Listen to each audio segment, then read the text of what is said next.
করা হয়। যে মেয়ে একটা দলের হয়ে কথা বলে তার অপোনেন্টরা এসে তার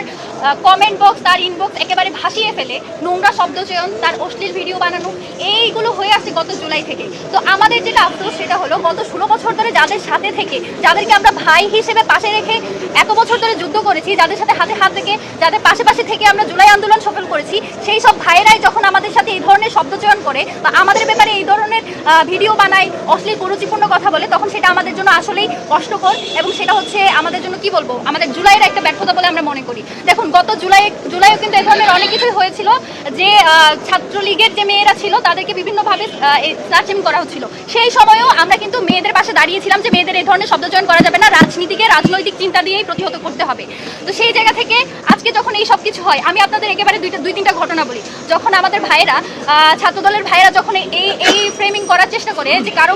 কি ধরনের কে কাকে সমর্থন করে সেটার ভিত্তিতে যদি কেউ নেতা হয়ে যায়, এই যে পোস্টেড নেতা সহসভাপতি কেন্দ্রীয় হাসান আল আরিফ, সে যে আমাকে টারজান মাসুদের খাবার বলেছে। সেকেন্ডলি আমাদের মনসুরা আপা, আমাদের গত 16 বছরের একেবারে সহযোদ্ধা, যাকে আমরা সংগ্রামী নেত্রী হিসেবে মানতাম, সে যখন আমাদের ছাত্রী সংস্থার যারা গত 16 বছর ধরে তাদের চেয়েও বেশি নির্যাতিত ছিল, তাদেরকে যখন সে সেবাদাসী বলে, কিংবা লিয়াকত আলীর মতো এমপি মনোনয়ন প্রার্থী যখন সে আমাকে নর্তকী বলে ছবি পোস্ট করে, হেমা চাকমার মতো বাম জোটের নেত্রী যখন হচ্ছে অশ্লীল শব্দচয়ন আমাকে উদ্দেশ্য করে, ব্রততী চক্রবর্তী মৌলি, আশিকুর রহমান রোহান, যারা হচ্ছে নোমান আহমেদ চৌধুরী স্বতন্ত্র শিক্ষার্থী জোটের যে প্রার্থী তার হয়ে যারা পিআর করে, সেই বামপন্থী লোকেরা যখন এই ধরনের কথাগুলো বলে, তখন আসলে আমরা কারো প্রতিবাদ দেখতে পাই না।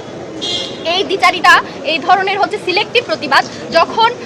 আমি প্রথমেই এই যে বিষয়টা ক্লিয়ার করে নিই, ফাহমিদার সাথে যেটা হয়েছে, তাকে যে গণধর্ষণের হুমকি দেওয়া হয়েছে, একজন নারী হিসেবে, একজন শিক্ষার্থী হিসেবে, সর্বোপরি একজন মানুষ হিসেবে এর বিপক্ষে আমরা দাঁড়াই এবং আমরা বিশ্বাস করি এর হচ্ছে যথোপযুক্ত ব্যবস্থা নেওয়া প্রয়োজন। এবং আমাদের প্যানেল থেকে, ভাইদের ছাত্র শিবির থেকে সেটার বিরুদ্ধে হচ্ছে অ্যাকশন নেওয়ার জন্য প্রক্টর অফিসে লিখিত অভিযোগ দেওয়া হয়েছে। এবং আমি যতটুকু জানি ভাই সম্ভবত ফাহমিদাকে ওভার কলও করেছে তার ব্যাপারে যে কোনো সাহায্য লাগলে জানাতে। এবং কিন্তু যখন আমাকে নিয়ে কোনো অশ্লীল ভিডিও বানানো হয়, আমাকে যখন ফেসবুকে এই ধরনের শব্দচয়ন করে একেবারে মানে স্লাট শেমিং তো দূরের কথা, সেক্সুয়াল হ্যারাসমেন্ট করা হয়, যখন উম্মে সালমা আপুকে সেবাদাসী বলা হয়, কেন সে হিজাব করবে সেটা নিয়ে যখন আমাদের বুদ্ধিজীবী মহিউদ্দিন মোহাম্মদের মতো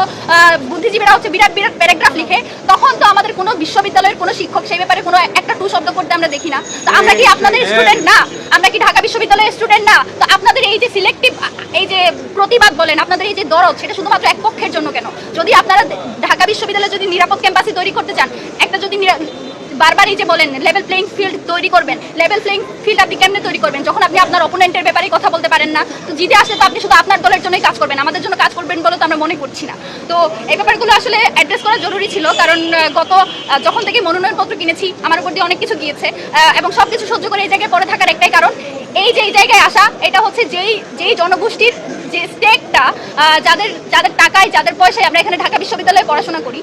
সেই আসলে জনমানুষের স্টেকটা আসলে বাংলাদেশের ক্ষমতায় বলেন, বাংলাদেশের নেতৃত্বে বলেন, সেই শরিকানা নেই। তাদের সেই শরিকানা নিশ্চিত করার জন্য এই জায়গায় আমি